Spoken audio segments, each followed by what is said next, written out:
بسم اللہ الرحمن الرحیم۔ پیارے دوستو، السلام علیکم۔ آج کی ہماری ویڈیو کا عنوان ایک حسین نوجوان کا سبق آموز واقعہ ہے۔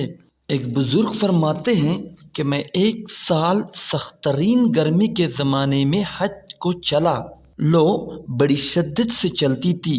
ایک دن جب میں وسط حجاز میں پہنچا تو اتفاقاً قافلہ سے بچھڑ گیا اور مجھے کچھ غنودگی سی آ گئی۔ دفتن آنکھ جو کھلی تو اس جنگل بیابان میں ایک آدمی نظر آیا تو میں جلدی اس کی طرف چلا تو دیکھا ایک کمسن لڑکا تھا جس کی داڑھی بھی نہ نکلی تھی اور اس قدر حسین کہ گویا 14ویں رات کا چاند ہے، بلکہ دوپہر کا سورج اس پر ناز و نعمت کے کرشمے چمک رہے ہیں۔ میں نے اس کو سلام کیا۔ اس نے کہا، ابراہیم، وعلیکم السلام۔ میرا نام لینے پر مجھے انتہائی حیرت ہوئی اور مجھ سے سکوت نہ ہو سکا۔ میں نے بڑے تعجب سے پوچھا کہ صاحبزادے، تجھے میرا نام کس طرح معلوم ہوا؟ تو نے مجھے کبھی دیکھا بھی نہیں۔ کہنے لگا، ابراہیم، جب سے مجھے مغفرت حاصل ہوئی میں انجان نہیں بنا، اور جب سے مجھے وصال نصیب ہوا کبھی فراق نہیں ہوا۔ میں نے پوچھا، اس سخت گرمی میں اس جنگل میں تجھے کیا مجبوری کھینچ کر لائی ہے؟ کہنے لگا، ابراہیم، اس کے سوا میں نے کبھی کسی سے انس پیدا نہیں کیا اور نہ اس کے سوا کسی کو ساتھی اور رفیق بنایا۔ میں اس کی طرف بالکل منتقل ہو چکا ہوں اور اس کے معبود ہونے کا اقرار کر چکا ہوں۔ میں نے پوچھا کہ تیرے کھانے پینے کا ذریعہ کیا ہے؟ کہنے لگا، محبوب نے اپنے ذمے لے رکھا ہے۔ میں نے کہا، خدا کی قسم، مجھے ان عوارض کی وجہ سے جو میں نے ذکر کیے تیری جان کے ہلاک ہونے کا اندیشہ ہے۔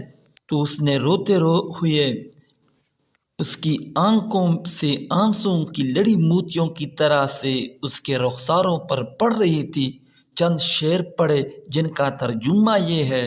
کون شخص ڈرا سکتا ہے مجھ کو جنگل کی سختی سے، حالانکہ میں اس جنگل کو اپنے محبوب کی طرف چل کر قطع کر رہا ہوں اور اس پر ایمان لا چکا ہوں۔ مجھ کو بے چین کر رہا ہے اور شوق ابارے لیے جاتا ہے، اور اللہ کا چاہنے والا کبھی کسی آدمی سے نہیں ڈرتا۔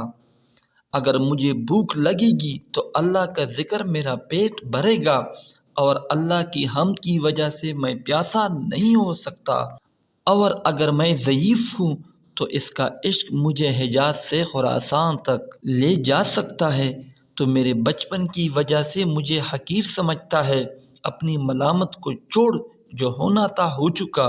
میں نے پوچھا، تجھے خدا کی قسم اپنی صحیح عمر بتا کیا ہے؟ کہنے لگا، تو نے بڑی سخت قسم مجھے دی ہے جو میرے نزدیک بہت ہی بڑی ہے۔ میری عمر 12 برس کی ہے۔ پھر وہ کہنے لگا، ابراہیم، تجھے میری عمر پوچھنے کی کیا ضرورت پیش آئی؟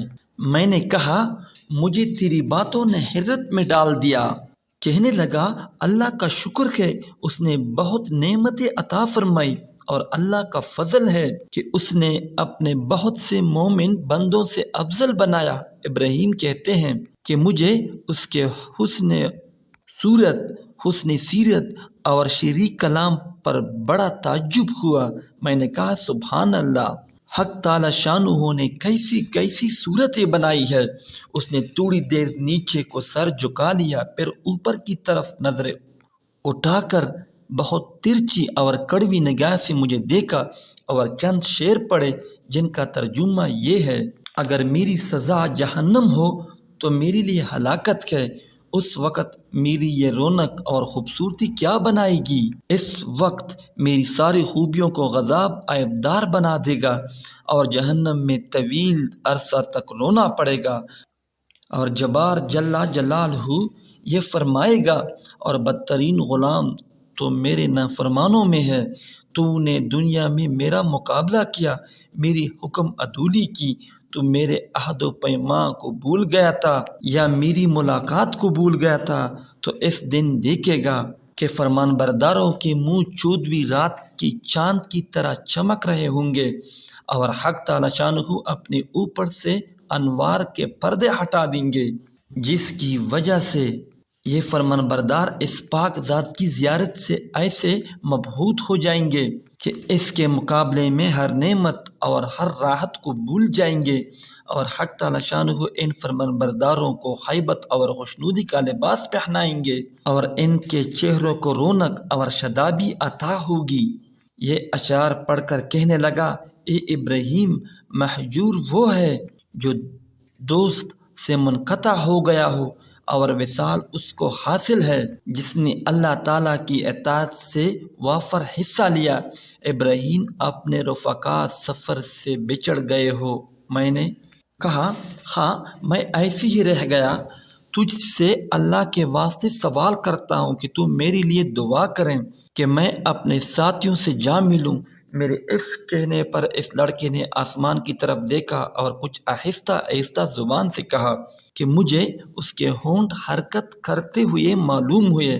اس وقت مجھے دفعتاً نیند کا جھونکا سا آیا یا بے ہوشی سی ہوئی۔ اس سے جو میں نے افاقہ پایا تو قافلے کے بیچ میں اونٹ پر اپنے آپ کو پایا، اور میرے اونٹ پر جو میرا ساتھی تھا وہ مجھ سے کہہ رہا تھا، ابراہیم، ہوشیار رہو، سنبھلے رہو، ایسا نہ ہو اونٹ پر سے گر جاؤ۔ اور اس لڑکے کا مجھ کو کچھ پتہ نہ چلا کہ وہ آسمان پر اڑ گیا یا زمین کے اندر اتر گیا۔ جب ہم سارا راستہ طے کر کے مکہ مکرمہ پہنچ گئے اور میں حرم شریف میں داخل ہوا تو کیا دیکھتا ہوں کہ وہ لڑکا کعبہ شریف کا پردہ پکڑے ہوئے رو رہا ہے اور چند شعر پڑھ رہا ہے، جس کا ترجمہ یہ ہے، میں کعبہ کا پردہ پکڑ رہا ہوں اور بیت اللہ کی زیارت بھی کر رہا ہوں، لیکن دل میں جو کچھ ہے اس کو اور راز کی بات کو تو خوب جانتا ہے۔ میں بیت اللہ کی طرف پیدل چل کر آیا ہوں، کہیں سوار نہیں ہوا، اس لیے کہ میں باوجود اپنی کم سنی کے فرشتہ عاشق ہوں۔ میں بچپن ہی سے تجھ پر مرنے لگا ہوں، جبکہ میں عشق کو جانتا بھی نہ تھا، اور اگر لوگ ملامت کریں کسی بات پر تو میں ابھی عشق کا طفل مکدب ہوں۔ اے اللہ، اگر میری موت کا وقت آ گیا ہو تو شاید میں تیرے وصل سے بہرایاب ہو جاؤں۔ اس کے بعد وہ بے اختیار سجدہ میں گر گیا اور میں دیکھتا رہا، اور اس کے بعد میں اس کے پاس گیا اور اس کو ہلایا تو وہ انتقال کر چکا تھا، رضی اللہ عنہ و رضا۔ ابراہیم رحمۃ اللہ علیہ کہتے ہیں کہ مجھے اس کے انتقال کا بڑا سخت صدمہ ہوا۔ میں وہاں سے اٹھ کر اپنی قیام گاہ پر آیا اور اس کے کفن دینے کے لیے کپڑا لیا اور مدد کے لیے 1-2 آدمی ساتھ لیے، اور وہاں پہنچا جہاں اس کو مردہ چھوڑ کر آیا تھا، تو اس کے ناش کا کہیں پتہ نہ چلا۔ وہاں دوسرے حاجیوں سے دریافت کیا مگر کسی کو بھی پتہ نہ تھا کہ کسی نے اس کو دیکھا، تو میں سمجھا کہ اللہ تعالیٰ نے اس کو لوگوں کی آنکھوں سے پوشیدہ فرما رکھا تھا۔ میں وہاں سے اپنے قیام گاہ پر واپس آ گیا اور مجھے کچھ غنودگی سی آ گئی، تو میں نے اس کو خواب میں دیکھا کہ وہ ایک بہت بڑے مجمع میں ہے اور سب سے پیش ہے، اور اس پر اس قدر نور چمک رہا ہے اور ایسے عمدہ جوڑے ہیں کہ ان کی صفت بیان میں نہیں آ سکتی۔ میں نے اس سے پوچھا کہ تو وہی لڑکا ہے؟ کہنے لگا، میں وہی ہوں۔ میں نے پوچھا، کیا تیرا انتقال نہیں ہوا؟ اس نے کہا، ہاں، ہو گیا۔ میں نے کہا کہ میں نے تجھے تجہیز و تکفین کے لیے بہت تلاش کیا، کہیں پتہ نہ چلا۔ کہنے لگا، ابراہیم سن، جس نے مجھے میرے شہر سے نکالا اور اپنی محبت میں فریفتہ کیا اور میرے عزیز و اقارب سے جدا کیا، اسی نے مجھے کفن دیا اور کسی دوسرے کا محتاج بننے نہیں دیا۔ میں نے پوچھا کہ حق تعالی شانہ نے مرنے کے بعد تیرے ساتھ کیا معاملہ کیا؟ اس نے کہا، اللہ جل شانہ نے مجھے اپنے سامنے کھڑا کیا اور فرمایا کہ تو کیا چاہتا ہے؟ میں نے عرض کیا الہ تو الہی مقصود ہے اور تیری ہی مجھے آرزو ہے۔ فرمایا کہ بے شک تو میرا سچا بندہ ہے اور جو تو مانگے اس کے لیے کوئی رکاوٹ نہیں۔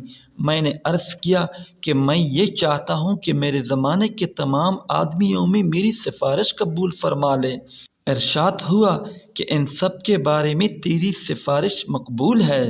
ابراہیم کہتے ہیں کہ اس کے بعد اس لڑکے نے خواب میں مجھ سے رخصتی مصافحہ کیا اور میں نیند سے بیدار ہو گیا۔ میں نے حج کے جو ارکان باقی تھے وہ پوری کیے، مگر اس لڑکے کی یاد اور اس کے رنج سے میرے دل کو قرار نہ تھا۔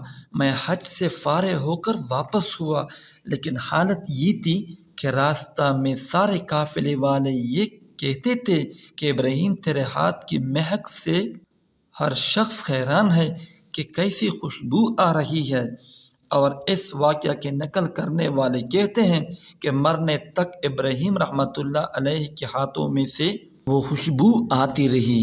بے شک جو اللہ کی محبت میں ڈوب جاتا ہے اس کی کیفیت ایسی ہی ہو جاتی ہے، اور یقیناً اصل چیز تو اللہ اور اس کے رسول کی محبت ہی ہے۔ خوش نصیب ہیں وہ مسلمان جو اللہ اور اس کے رسول کی محبت میں ڈوب کر زندگی گزاریں۔ دعا ہے کہ اللہ تعالی ہمیں بھی اپنے حقیقی محبت نصیب فرمائے، آمین یا رب العالمین۔ پیارے دوستو، ہم یہ امید کرتے ہیں کہ ہماری آج کی یہ ویڈیو ضرور پسند آئی ہوگی۔ اگر ہماری آج کی یہ ویڈیو پسند آئی ہے، سب سے پہلے اس کو لائک کریں، اپنی رائے کا اظہار کمنٹ سیکشن میں لازمی کریں۔ آخر میں آپ سے عاجزانہ درخواست ہے کہ اگر آپ نے ہمارا چینل سبسکرائب نہیں کیا تو ابھی سبسکرائب کریں، ساتھ میں بیل نوٹیفیکیشن کو بھی آن کریں تاکہ لیٹسٹ اپلوڈ ہونے والی ویڈیو آپ تک بر وقت پہنچ سکیں۔ مجھے اگلی ویڈیو تک اجازت دیں۔ اللہ آپ کو خوش رکھے، آمین۔